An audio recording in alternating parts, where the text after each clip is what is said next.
Could you explain a little bit about maybe what goes into being a Oh, curator? that's an excellent question, and thank you so much for asking that. So initially, my background, like I went to Savannah State University. I have a undergraduate in Africana Studies, and then I have a master's in film from Savannah College of Art and Design. And so, being a filmmaker and then having that bottom line of Africana Studies kind of helps you be number one, a better storyteller. And in order to curate, I feel like a lot of times we want to get into these museums, and I have worked for quite a few museums in my time here in South Florida and also Atlanta and South Carolina. I'll get into that later. But I think a passion for having history and accurate history is the number one thing. Like you've got to know your history and have a passion for researching your history. And then the other part comes into play when you're talking about creative curation. And so, just to talk about my last project or my current project, it's called Black Beauty as an Act of Resistance. And I learned a story of these ladies from the school in Miami called Sunlight School of Beauty Culture. And basically, it was a school that started in 1936 in Miami and dissolved in 1971. And so I started to archive by talking to elderly Black women who were beauticians in that time. So this also helped me to kind of curate the process because I was able to take those oral traditions and turn them into stories in an environment. So what I did was myself, along with a lady who owns a Black hotel in South Florida. Her name is Kristen Kitchen. She owns the Duns Josephine. She allowed me to turn her wine space into a 1940s beauty salon. And so the research came from asking the women, well, what did it look like of that time? What was the wallpaper like? And then doing archives, asking for pictures, asking for historical reference. So a lot of research. And then you start picking pieces. And so I had like 1940s radios, and I had found and got some 1940 radios. So we're talking about over a year of picking and adding pieces to this. So a combination of love for history, a combination of loving research, and then loving old things and old people. So that is a combination of putting that together. And since I'm on my phone, I would have to share pictures, but it was absolutely fantastic. And so we would have sacred, the beauty salon and the barbershops are sacred spaces. And so you come into these sacred spaces to talk about everything that you hold near and dear within your community. And so we did that. I got a Florida Humanities grant to continue the work. And I just did my last one. So I think that more, especially young Black women, should be curators. And it's no right or wrong way because everybody says, oh, I'm a curator. I curate experiences. And I think it's kind of like getting more saturated. But I think if you love history, creativity, research, and something that you're passionate about, like I just happen to be, that is so much information that it just made sense to kind of do that, and we brought it to life, and I think this environment really needed it. So I hope that answers your question.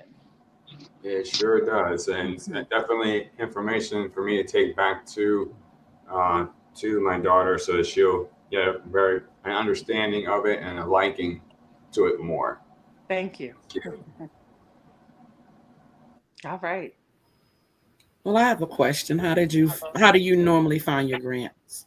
Oh, woo. Well, so first of all, being in South Florida and funding stuff that's dealing with Black history, y'all know, y'all know, it's not like an easy task. I mean, you have to be really creative, but before this project got started, because I was dealing with elders who were in their, the eldest lady I interviewed was 99 years old at the time, and she was still in her right mind. And so I kind of had, well, first let me go back. I had a connection with Florida International University. I was teaching as an adjunct there, African diaspora arts. So, with me teaching and being in that environment, connected me to people who were doing the same work in the community. So I kind of had like a one up where I was dealing with other academics, other scholars who appreciated and who wanted to be a part of my work. So when it came down time to find funding, it was almost like it wasn't an instant process because it took like a year, but it was like, hey, I think we can fund this process if we can do X, Y, and Z. And so conversations were had. Um, I had background of seeing what it takes to get this particular grant, and so all I did was apply for it.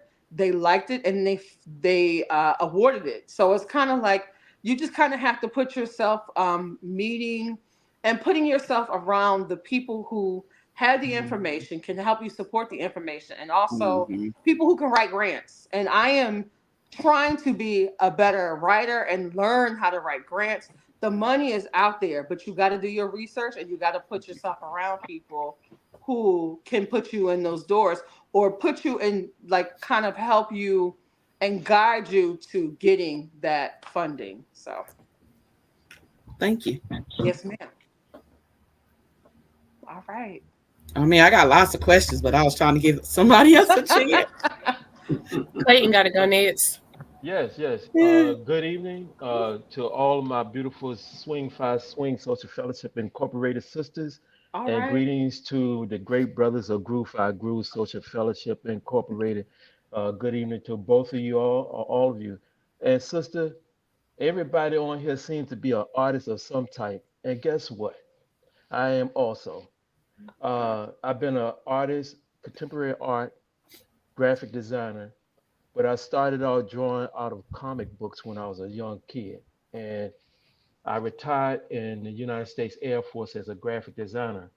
Wow. Okay. Also,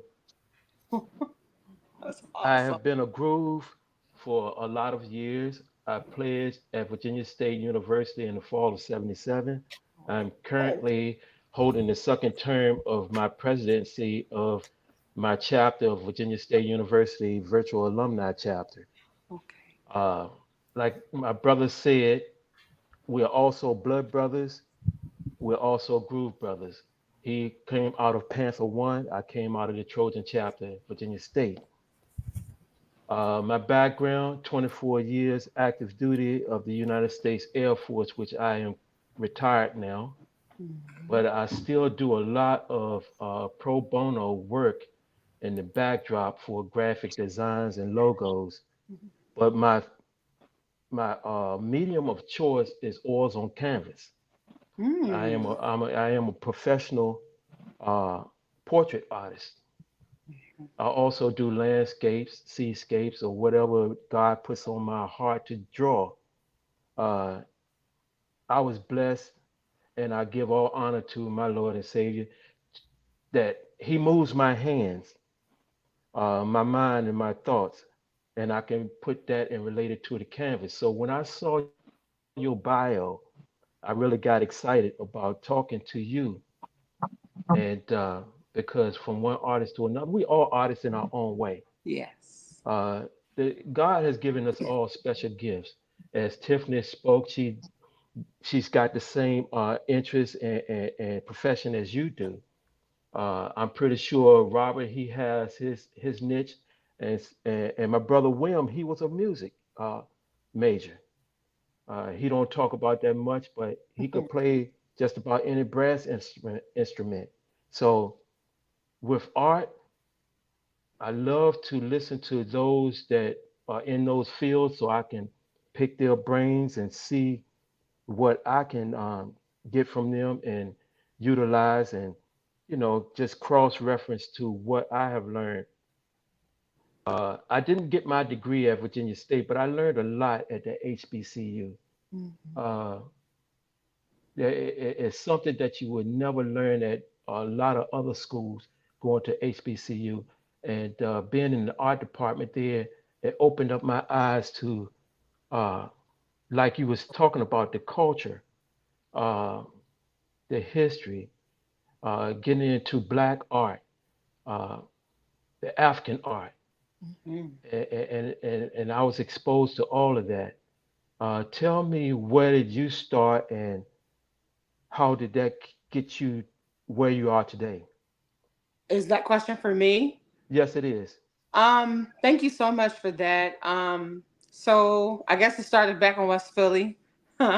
Philadelphia is definitely one of those my foundation, and growing up in a household where I lived in museums and was always, I mean, I've been dragged to festivals as early as the age of 3 in 1979 when they started to become more popular. So I was always vetted in all things, especially like you talking about Philadelphia, a Doom Day, one of the largest festivals in the country every year. They're on their 50th year next year. And so moving about, going to Atlanta, it just going to Atlanta, Chicago, everywhere I went as a child, like I remember having various serious Black experiences. I remember visiting my aunt in Chicago and us going to the Disabled Museum.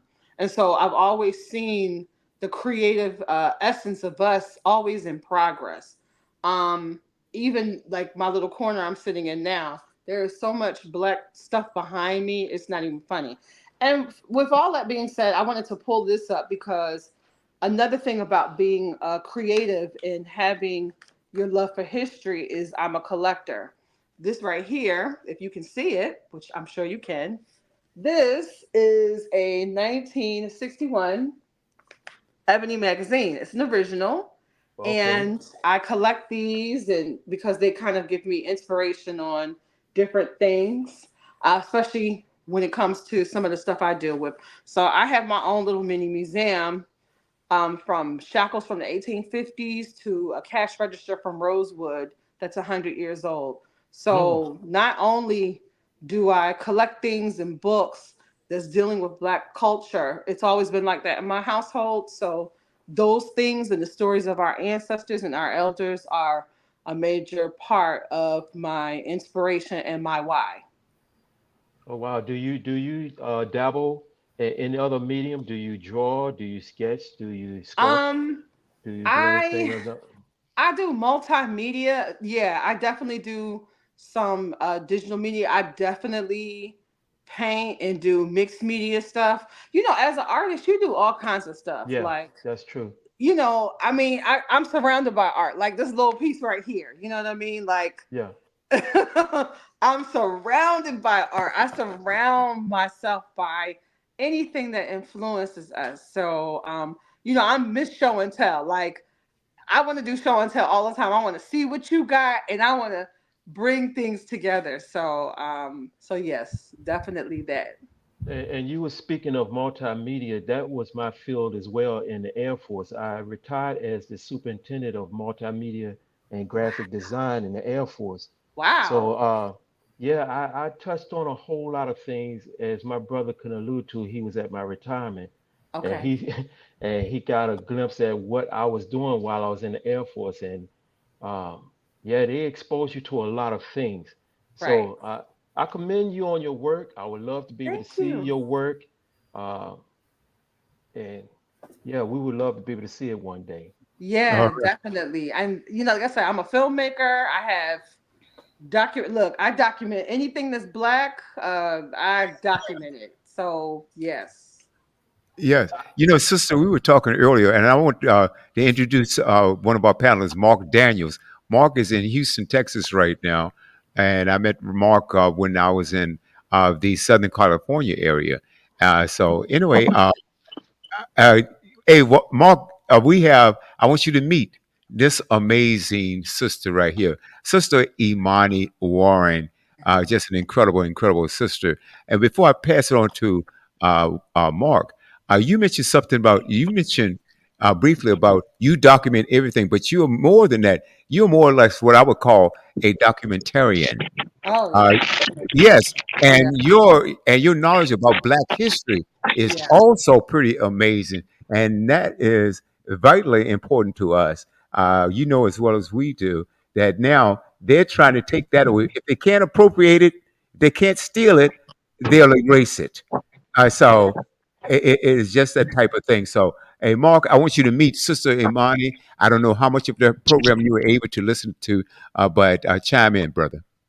First of all, good evening, everybody. Good evening, brother. Amen. I've listened and I'm just amazed, to be honest with you. I'm like, I want to hear more and more and more of your story. And it's amazing because growing up, uh, growing up in Ohio, a lot of the Black history I got was from my great grandmothers that would sit and tell me things, and I got infatuated with history with that. And then I had a father that was my father, who's very heavy into it, and it's amazing because he's 92 years old now. But each year during Black History Month, he gets to do a forum at his church, and it's the only night where it is completely standing room only Wow. because the stories he sits and he tells people, it just draws people to it. And listening to you, it just amazes me. It's an honor to hear what you're saying, the things you are doing. I hate to say this is one of these times where I want to be a fan and just sit back and continue listening and and learn. And Yes. so it is definitely an honor. Thank you. I got a question for you about your dad. Are y'all recording and documenting these stories outside of that one time in February? That's my question to you before I continue on, because I'm trying to know those oral stories are everything. That's the reason why we have Mhm. slave narratives, because of people documenting the stories. So Right. You know what? I would have to check with the church that he's a member. I have to find out. When they have this, have they had recordings? I'm actually going to fly into Pittsburgh to see him this weekend, and I'm going to definitely get a little more info on that. And I'm going to definitely sit and discuss certain things. And it's amazing because some of the stories he tells are about us. right, yeah, yeah, That's the whole idea, Mark. Please do that. And a lot of yes, times, please most do. programs these days in churches, they are recorded. So they might even have some previous recording. I would love to be in that audience also, listening to those. And back to you, Sister Imani. Um, I was so fascinating because of there's so much history about us. I mean, I'm talking about positive history about us. We can Yes, go from anything from architecture to inventions, yes, name across the spectrum. Okay, right, across the spectrum, we are there. right, We built this country. Let's get that straight. yeah, And this is history that needs to be known by everyone, not only us. I think if other cultures were exposed to our history, then I think that is a way of unifying the country anyway, because then we can all appreciate what everybody brings to the table. right. What everybody brings to the table. So, sister, I'm looking forward to checking out some of your documentaries. What can it get your information? I have what is it, Vimeo, of all the things I document. So, for example, a couple of weeks ago, I was in Florence, Alabama. I had talked to you about this earlier. I was doing a documentary about Alabama and North Alabama, close to Huntsville. They have Muscle Shoals, which is, I don't know if anybody is familiar, if you're a music Yes. person. So Muscle Shoals, Alabama. I was there. I was documenting an award ceremony for unsung blues and Yep. R&B group. So it's a group called the Soul Serenaders. We were documented. I'm actually now in the process of actually editing the documentary. So y'all pray for me because it's a lot.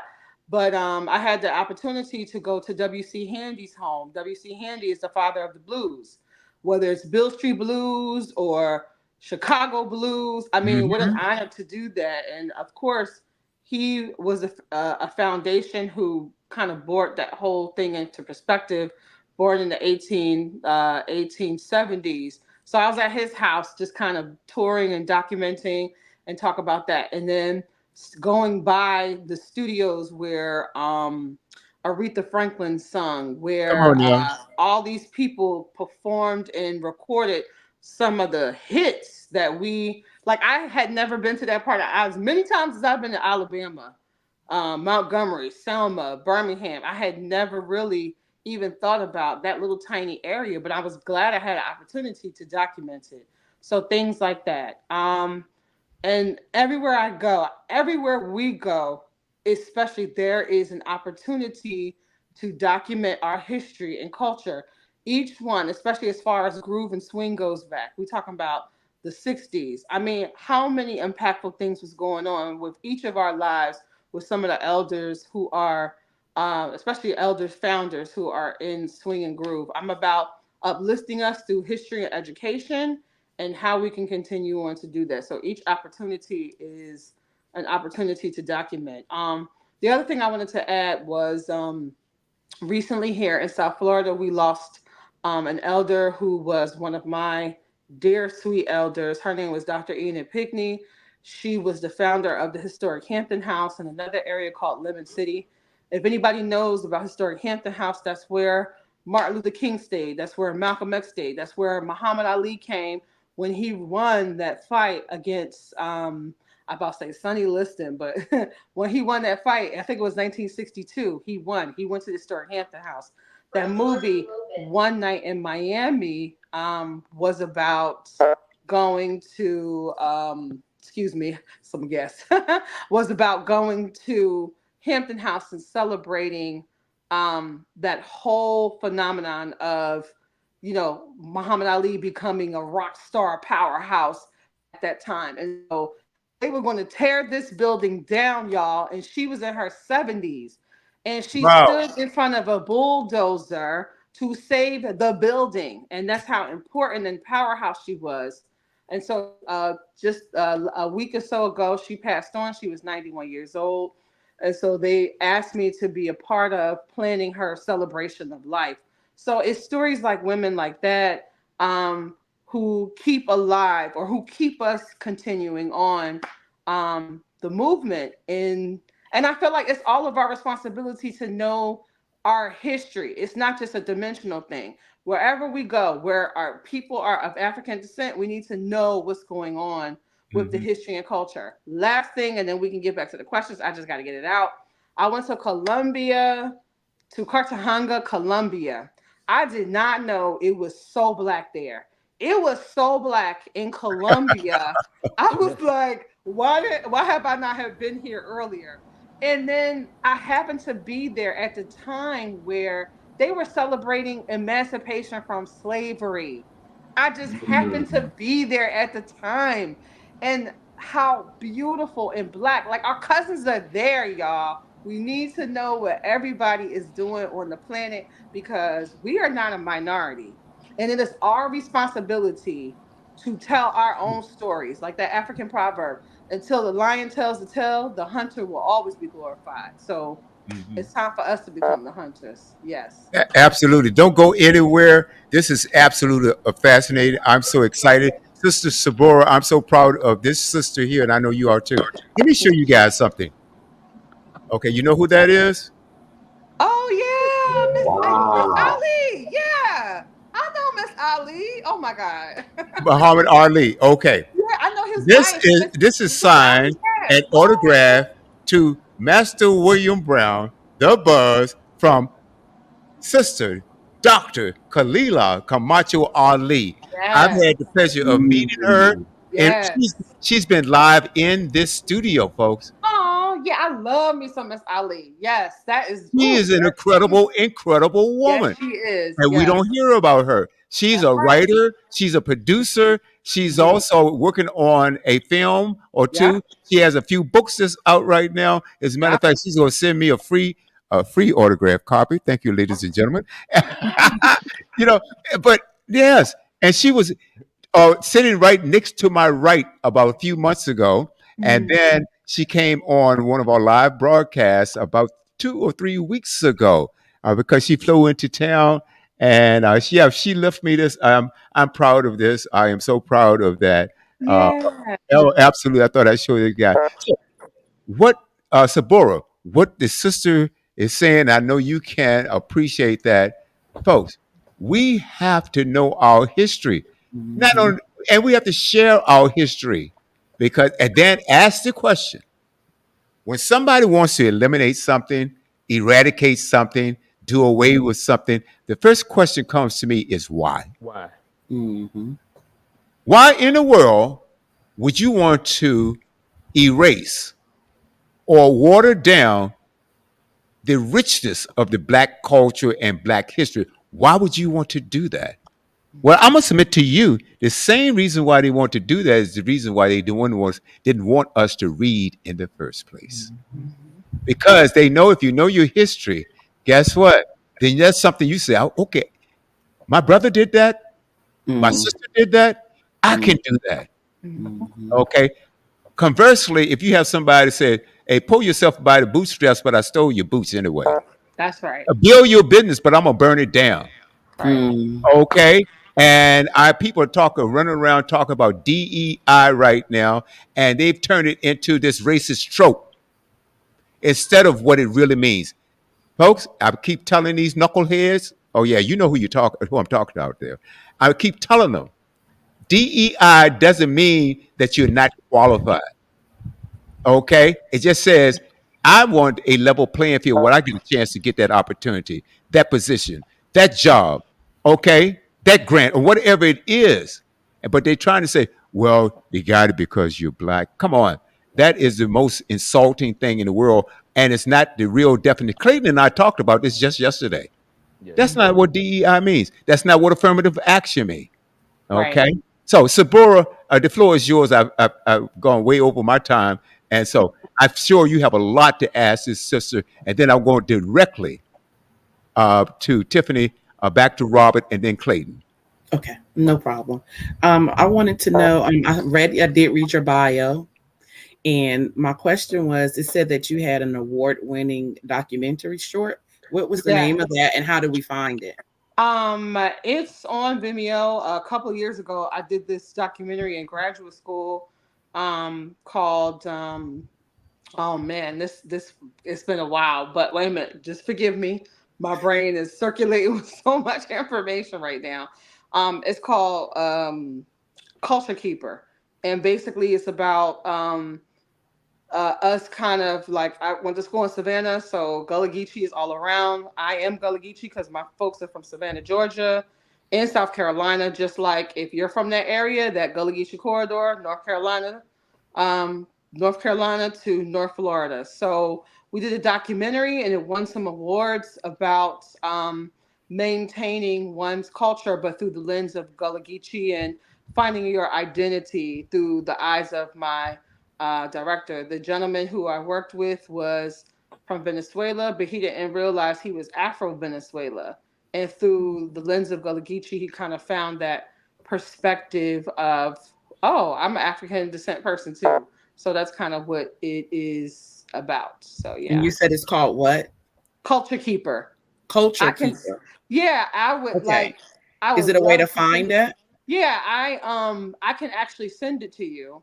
Okay. Yeah, I can send it to you. It's on Vimeo through his page, but yeah, it's Yeah, one I of would our love that. pride pieces. It's an excellent piece. It's about 12 minutes, but Okay. it's a powerful, impactful. Matter of fact, like submitted it to. It's been in a couple of film festivals and won some awards. So yeah, we're gracious for that particular body of work. Yeah. Okay. All right. Awesome. Question. Mhm. Besides the arts, that I know that you're so passionate about, um, if it was not for this particular field, what would you have done? Have you thought about ever doing anything else, or have you always been ingrained? Because I know you said that early on from childhood, you practically lived in museums. But Yeah. have you ever thought about doing anything else, or has the arts always been your lifelong goal? It just kind of like, if I wasn't gonna be doing this, I probably would have been a flight attendant because I love.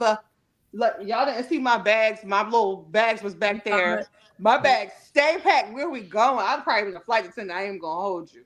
Um, or a traveling nurse or a traveling something. One thing that I do is I like to go. My mini trips is very important to me. I don't know. When I got out of graduate school, I spent some time at CNN. I thought I was going to do that. I was like, oh, they're gonna hire me, but you know how things go. Shout out to CNN and my fabulous. It was a black woman who chose me when I was there, and her and I are still very close to this day. But I don't know, maybe more education, maybe something helping someone. But like I said, I probably use my aspect of my mom is a social worker. So my social worker tendencies come through educating people about their history and culture to give them a reference of identity to make them proud. So that's kind of my claim to fame. Awesome. And also, since we are on Groove Swing Speaks, I would love to ask this question as well. Since you are a member of Swing Five Swing Social Fellowship Incorporated, how did you come about in choosing our organization amongst the other D9 organizations that are out there? Like, what led you to swing? Wow. And also your love for Black art, does it have any correlation with Swing Five Swing? Oh man, that is an excellent question, and I haven't been asked that since before I pledged back in 1995. So I will answer you like I did back then.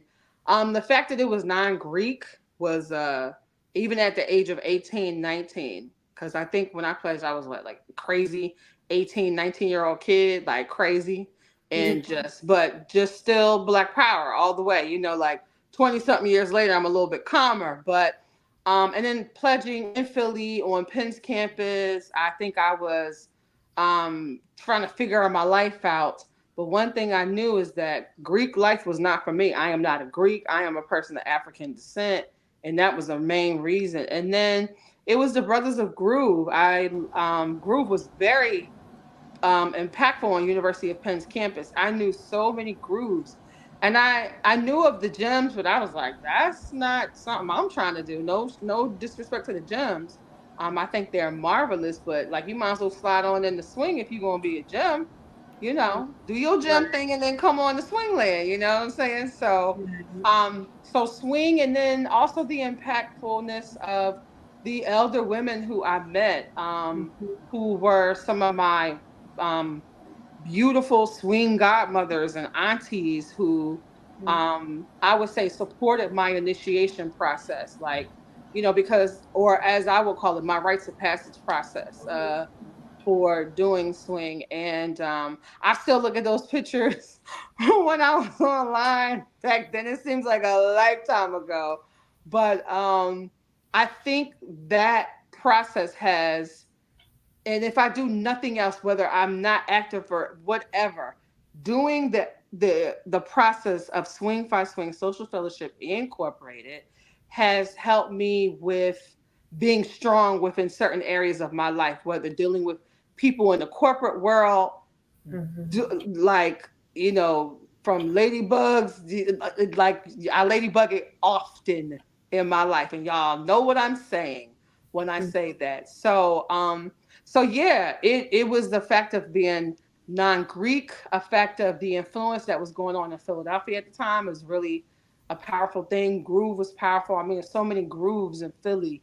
And then swing had a powerful presence, but I liked them. I liked what the colors represented. I liked the aspect of who they were and how they were trying to be regenerating the power of the 1960s movement. I was all about that. So that is my answer, and I'm sticking to it, sis.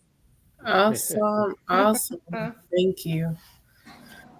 Yes, definitely. And with your work as you do now, what influence have you had on children growing up?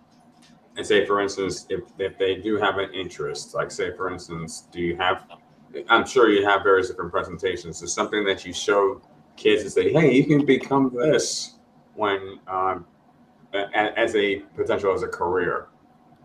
Yeah, definitely with the little people.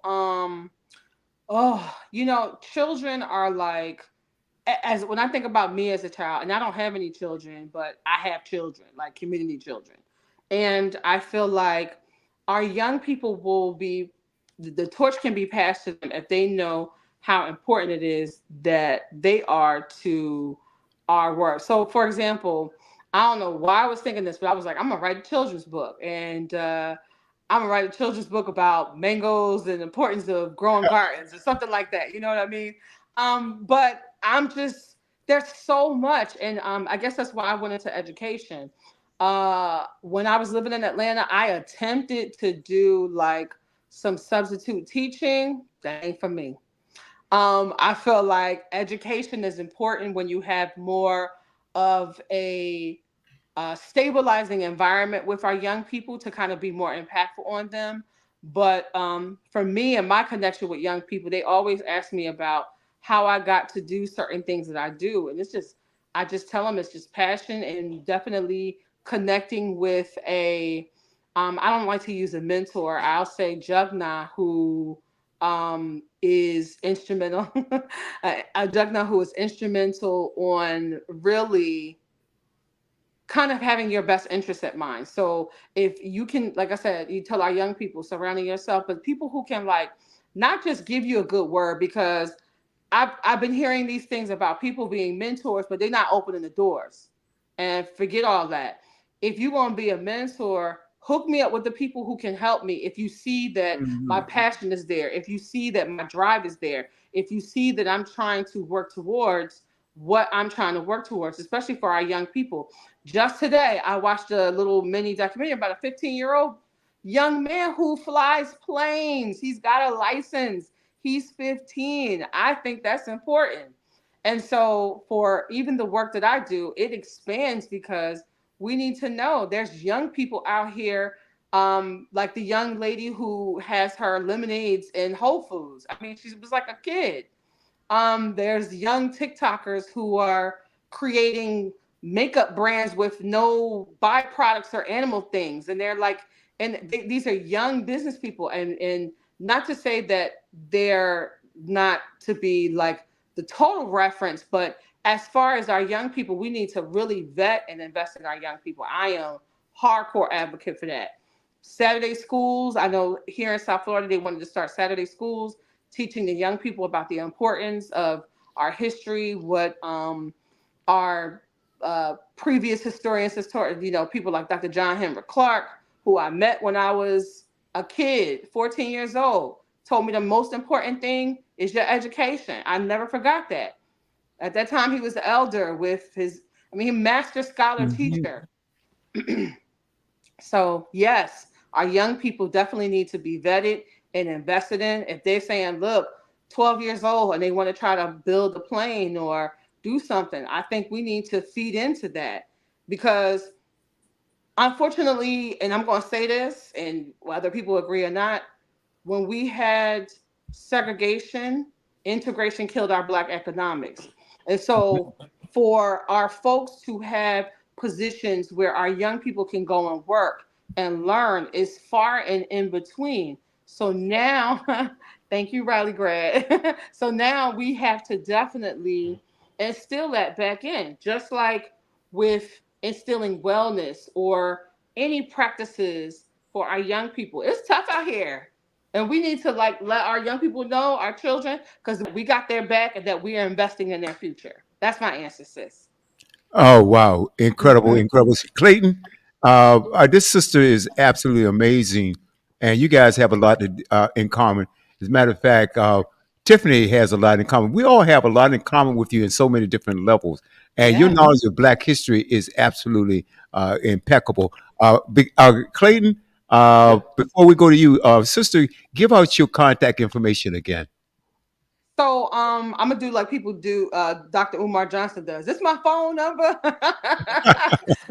Umar was here, he was here in Miami, like this, like I seen him a couple days ago Uh-huh. with his little girlfriend. He was here doing the whole thing. So my phone number, and please text me. I'm not trying to be funny. I don't be answering calls because people be on some other stuff. But for my Groove and Swing family, if you need to reach out to me, please text me, and please allow me some time to text you back. Like I said, I am in the middle of supporting the homegoing services for Dr. Eden Pickney and trying to finish this doc. And I'm going back to school, y'all. I'm crazy. I'm trying to get it all in. I'm going back to school, but only because they're paying for this. They're paying for it. You know, we got to our money and I pay for this stuff. So my number is 215-678-4526. Once again, Sister Imani, 215-678-4526. Yes, I still have a Philly number. I will always have a Philadelphia number. So text me, just say, hey, Imani, it's such and such. I will text you back, even if it's 5 o'clock in the morning and you text me, I will respond as soon as I get the message and can get around to it. Text me if you need me to send you the content information about the documentary that we talked about, Culture Keeper. I would love to share, and I want to hear from you as well. Like, this is not just a we exchange in here, because Right. that's how we build up. So when I'm in your area and I'm in North Carolina, or I'm back in Houston, or I'm in Detroit, I'm hollering at y'all. Right, right. Hey, Robert, and Clayton, or Tiffany, or Yes. Sephora, remember we had Sister Cheryl Miller on a few weeks back, and what she did, and we showed clips about her. She's a photographer and an artist as well, and we showed those black and white clips. I was telling Sister Monty about that, and we need to connect you sisters. What we do here, Clayton, you know, is where we're trying to connect the dots, and Yes. we're doing a pretty good job of connecting the dots with grooves and swings and other just powerful organizations around the globe, throughout the United States and around the globe. You know, I was in Southern California for quite a bit, for quite a long time, and I lost connection with my brothers out here on the East Coast. I was able to hook up with LA Grad and became a member of that, and so I felt connected again.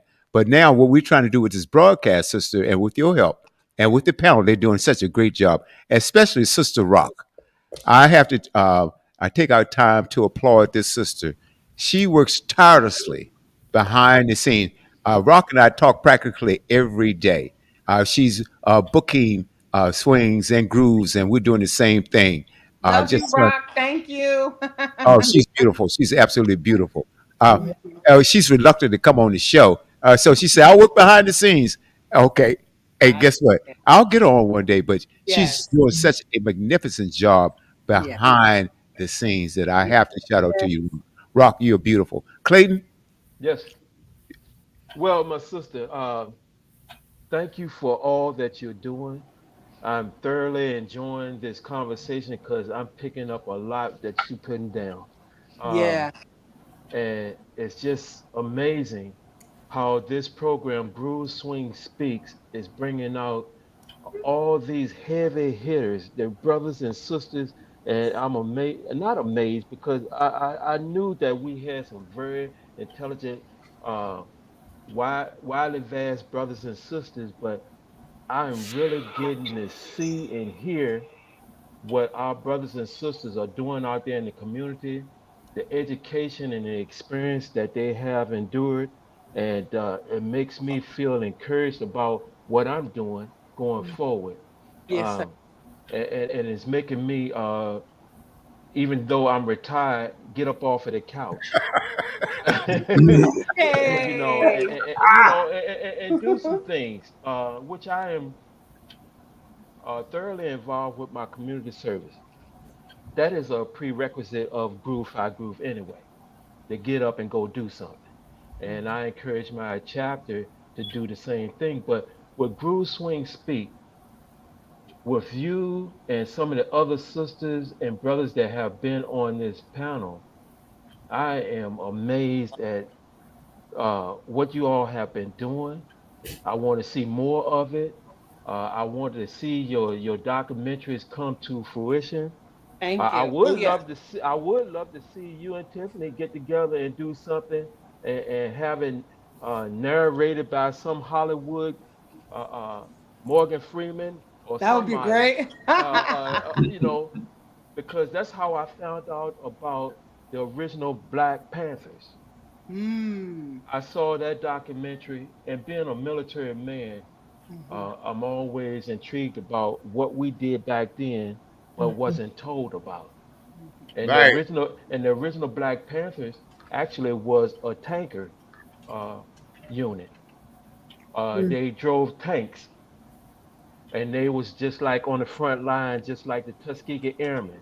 and some of the Right. Buffalo Soldiers and those Yeah. kind of guys, Yeah. and it didn't come out until later on to find out, wow, our brothers did that.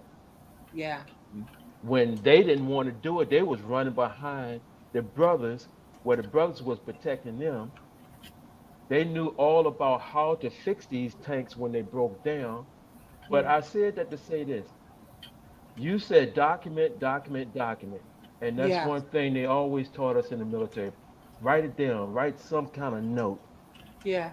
reflecting back to what happened, because the fact is a lot of the brothers and sisters didn't even get the awards, like the honorary rewards, until today. Right. They're just receiving those rewards for the Yeah. work that they did back in the days when they was putting their life on the line. That's right. Absolutely. Yes. Uh, so what you are doing is so important to our history and where we going forward. Because with this CRT and all that kind of stuff, they, like my brother said, they're trying to hide it from us. They're trying to Yeah. hide it from our young people.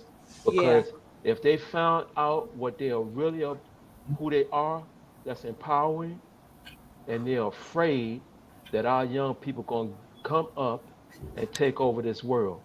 Yeah. And they are, Yeah, because we manifesting and speaking about it now. that's Yes, it. sir. Absolutely. Absolutely. Thank you, sister, for what you do. I appreciate you. No Thank you. problem at all. Hey, Mark, any closing remarks, man? And sister, I want to ask you. We've gone over 1 minute, but I'm gonna ask you to hang in with us at least 5 minutes more because I want to Sure. talk about something very important, and I need to have your impact on this. And this is also history being made while we speak. All right. Hey, Mark, any closing remarks so far? I mean, again, I was just amazed by everything sisters put out there. It is definitely an honor to be on this segment tonight and hear your story and hear what you plan on doing in the future. And again, I'm just amazed. William knows I'll get on and talk, but this is one of those times where I really just wanted to sit back and listen and learn and be a fan of what you're talking about. Thank Okay. you. Yeah. Yeah. Hey, sister. Something that I want to ask your opinion of. Sure. Uh, 2 weeks ago, I was a little despondent. I've Okay. been heavy or been studying politics for 50 years, studying, but going all the way back to Watergate. I don't know what, yeah, or whatever. But anyway, how long, that was a long time ago. And I've been intrigued with the government, how the government works, and does it work, how it works. And a lot of us out here that's listening right now, we vote, but we do Yeah. really know what we're voting for, who we're Ooh. voting for, why we are voting for them, and also realize that it doesn't always start. It's not at the national election. Absolutely, this is the most important election of our lifetimes, right? But those Yeah. local elections are vitally important. Yeah. I want a couple of things on that. I want you to speak on that, and also, what do you think about our vice president, my sister, Kamala Harris, the presumptive nominee for president? I want your take on that, my sister. I am going to keep it. I'm going to keep it a buck, as they say. I'm gonna keep it real professional. I am going to encourage our people to do their due diligence because this is not a time to just play in Black folks' face. Um, I am not really, and I'm really particular about when it comes to politics or politics. I'm really particular about how I respond. It's the Philadelphian in me, it's the revolutionary in me. So I would say that people need to do their own due diligence when it comes to politics in America and what's going on right now. You must do your research. Whether it comes to Miss Harris or Mr. Trump, please do your research. And I mean, really do your research. It is a time where everybody gets what they want when it's what they want when it comes to our folks coming to Black folks saying, I want your vote. Um, okay, fine, we understand that. But what you gonna do for Black folks? enough is enough already. No more playing in our face. What are you going to do for Black folks? And so, with that, I definitely say please do your own due diligence when it comes to selecting your candidates for a local or national level. Understand their platforms, understand what they have done historically with each of their roles leading up to like Malcolm said, the ballot or the bullet. And that's my response to that particular question. Do your research, do your due diligence. It is your right to register to vote, or however you want to proceed with doing that. So that's my political response to that Oh, political okay. response. Hey, look, I tell Oh, you what, I respect that. one more thing, and I gotta say this. And because I didn't say this, I do Black History tours. Next year is the 60th anniversary of Selma, Alabama, the March Across the Bridge. I did the March Across the Bridge earlier this year, this past February. I took a group of white folks to Alabama. Yes, I did, and they definitely were enamored about the history and how horrific it is, but that's the history that we need to know. So, like I said, once again, do your history journey, do your due diligence, select what's going to be best for you, and not just because they need your Black vote, because you have a stake. America owes Black folks. I don't care. This is what needs to happen. This is what needs to be said. Don't let somebody just come and take your vote and they're not giving you anything. We taxpayers. Our ancestors built this country. It's time to turn in our benefits and see what's going to benefit Black folks moving forward. So that's All my right. word. Anybody else have a comment before we close out? I did want to follow up with that because William done opened up the door now, so we might as well go now, press the gas. With this, because I kind of, before Kamala really stepped up or came into the picture for real. I ain't gonna lie to you, Sabora had just made the comment, we do have more than Republicans than Democrats. And for a long time I was Democrat.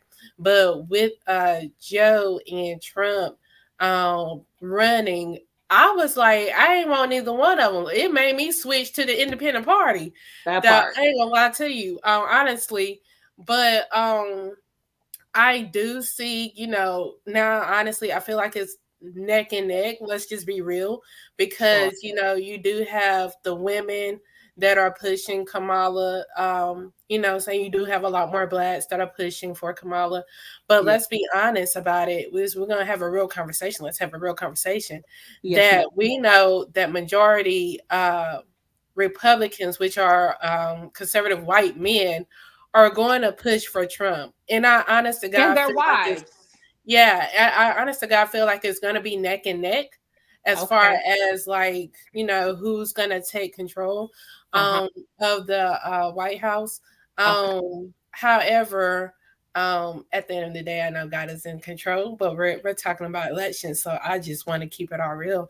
Yeah. With that being said, and like you just said, we should all do our due diligence. And Yes. I would also say look more into the independent parties, those Absolutely. people as well. I mean, because we have them for a reason.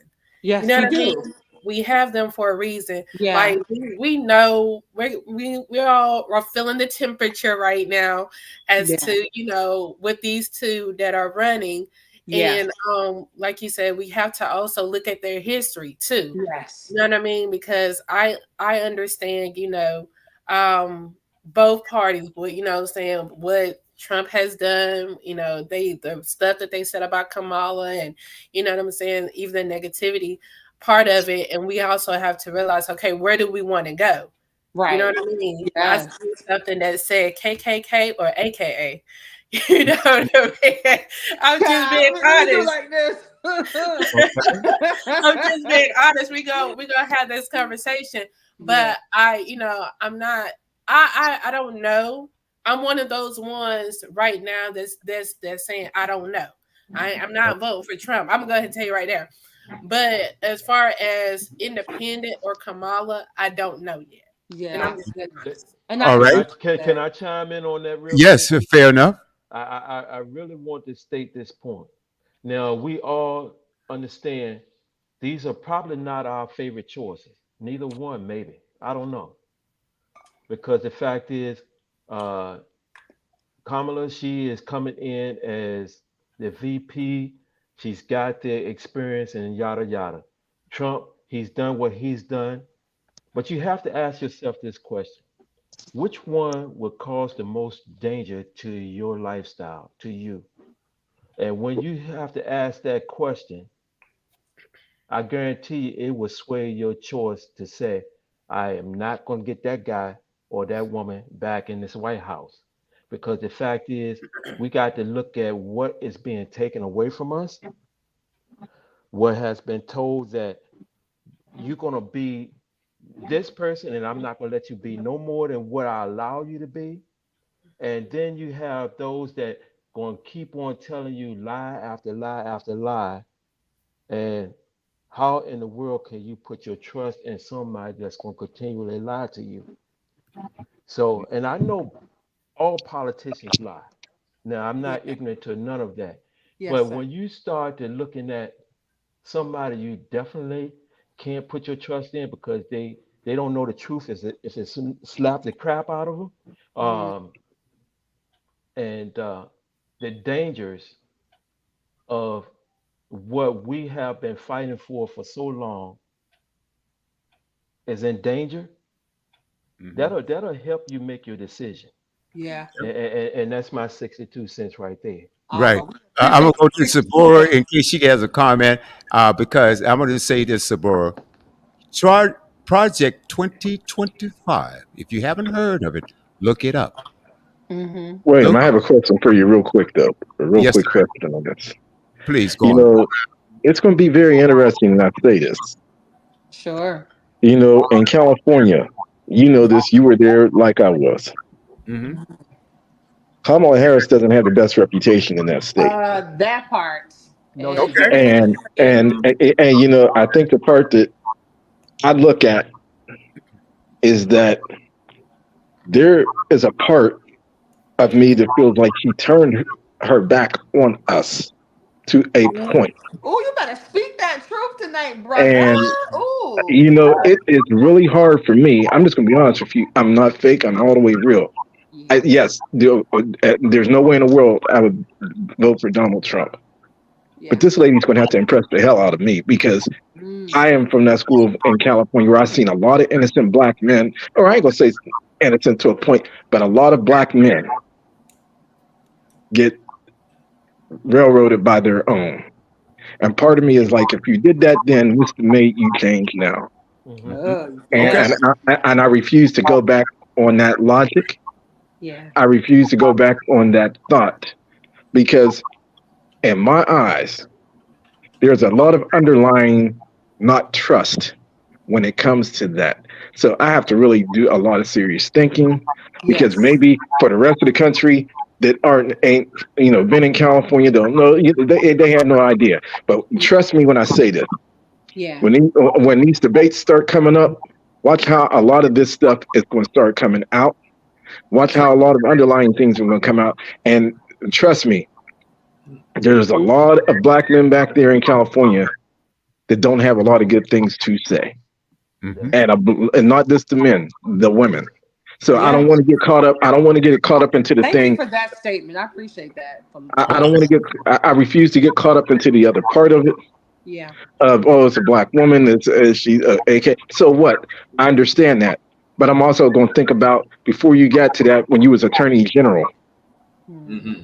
how you went and railroaded a lot of lives. How you just went and gave somebody, and it's amazing Yeah. sentences that in no way. There's no way in the world this should have happened. You never even looked at the case. You just automatically threw them under the railroad. Yeah. Oh, that's a whole nother That's show the part right I'm there, thinking. brother. Yeah. Woo. Okay. So that's just my opinion. I'll just leave it at that. Well, Mark, I lived in California too, and let's share something with you. Right now, okay, you see what's going on. You see two campaigns running now. It is going to be tight, but you have to look at it like this as well. she has gained, or she's already surpassed what Biden's popularity was. She also surpassed, and also even in some swing states, she's beaten him. Now, I'm just going to say this: there is a lot of misinformation that's being spread about this sister right now, folks. You have to understand. There's a lot of research, like the sister said, do our due diligence research. You have to understand. Right now, she's being accused of a lot of things that she has not done. It has gone to the point of, I understand that politics is dirty, but it's gotten nasty. Now, you look at the two campaigns. One is focused on insults, degradation, and they're showing their disdain for women, taking away women's rights. Also, that new the vice president, candidate for vice president, Vance, he's calling women, if you don't have children, okay, you should have less rights to vote. Okay, and you are cat ladies, and it's all insults. Now, give me, understand if we have information that says Kamala did something. Now, you have to give me documentation, okay, that she's actually done. But it comes down real simple to me. We've got three choices: Hmm. Trump, Harris, Or stay at or, home. or nobody at all, or you don't vote. Well, I That's, choose that's not the to throw bottom away line. my vote. I choose not to throw away my vote. So, am I going to vote for a convict or a prosecutor? A prosecutor. There was one time in this country, if you had one scandal, you were done in politics. Mhm.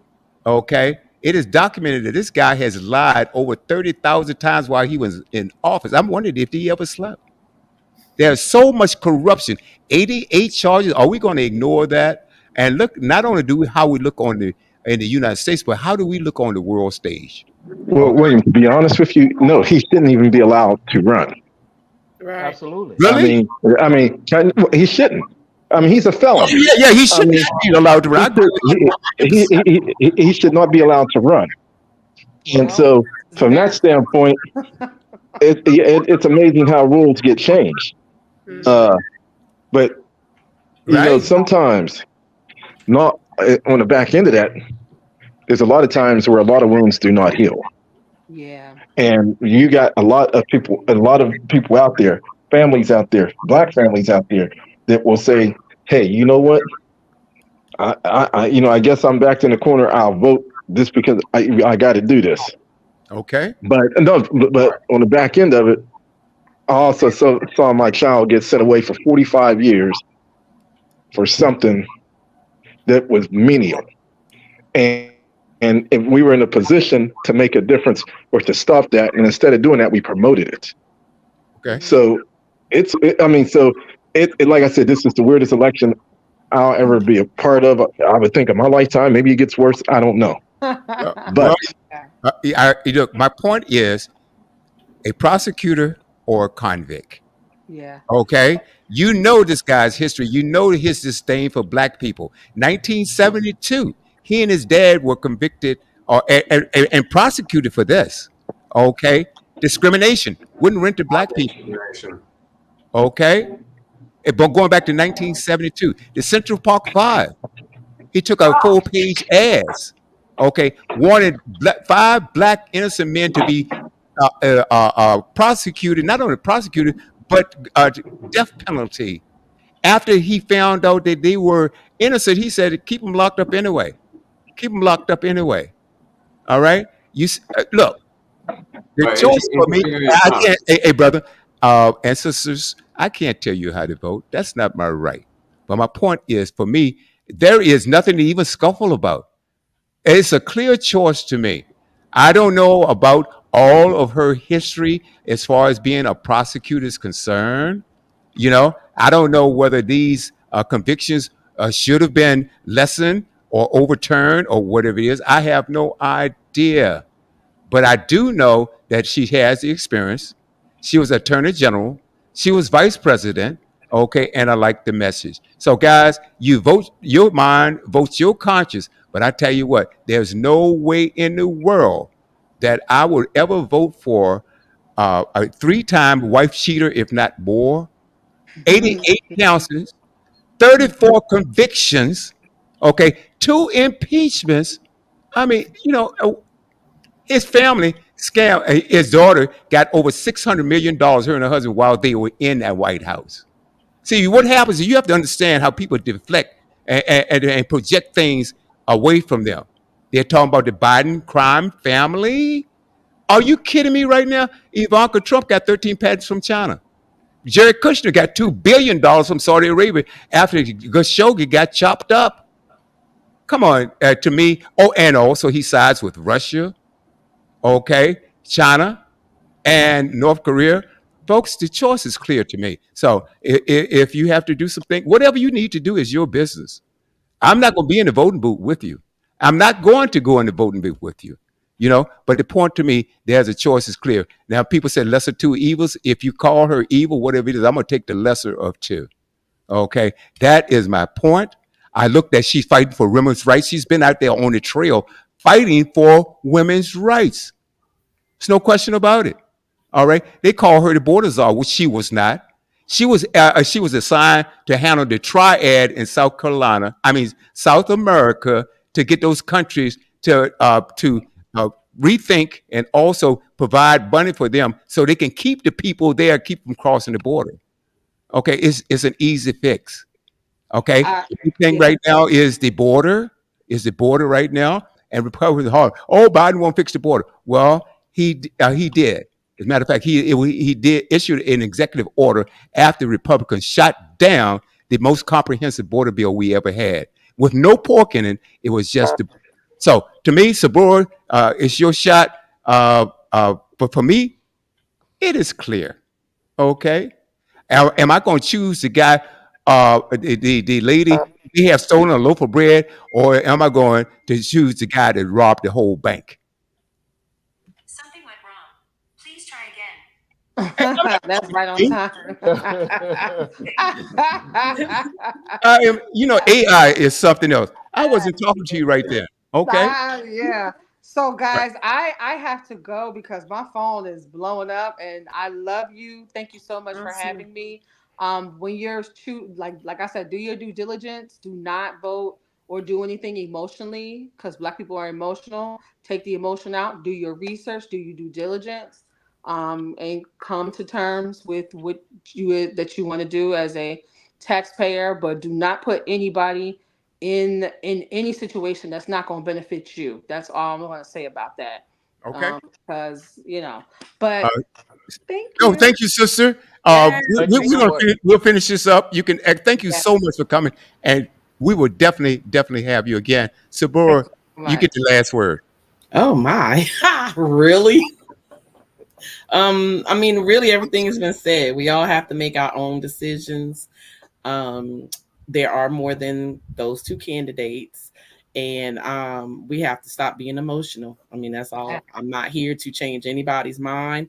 Right. I'm strong. I think how I think. I know what I know. Yes. I am a researcher. Yes. We have papers, we have videos, words coming out of both candidates' mouth. So I'm just saying we have other options, and we have to stop putting ourselves or letting them put us in a box. That's your choice. That's not giving away a vote. But at that point, like I said, we all feel how we feel. I stand by what I said. Yes, ma'am. That's just where I am. So Yeah. this is a whole nother conversation. Oh, we're gonna have this That's a whole other Conversation show. by itself, and it's not that we even need to argue. But I would just before I came on this program, I did hear I forgot where she is. Kamala somewhere. I think she's in Georgia.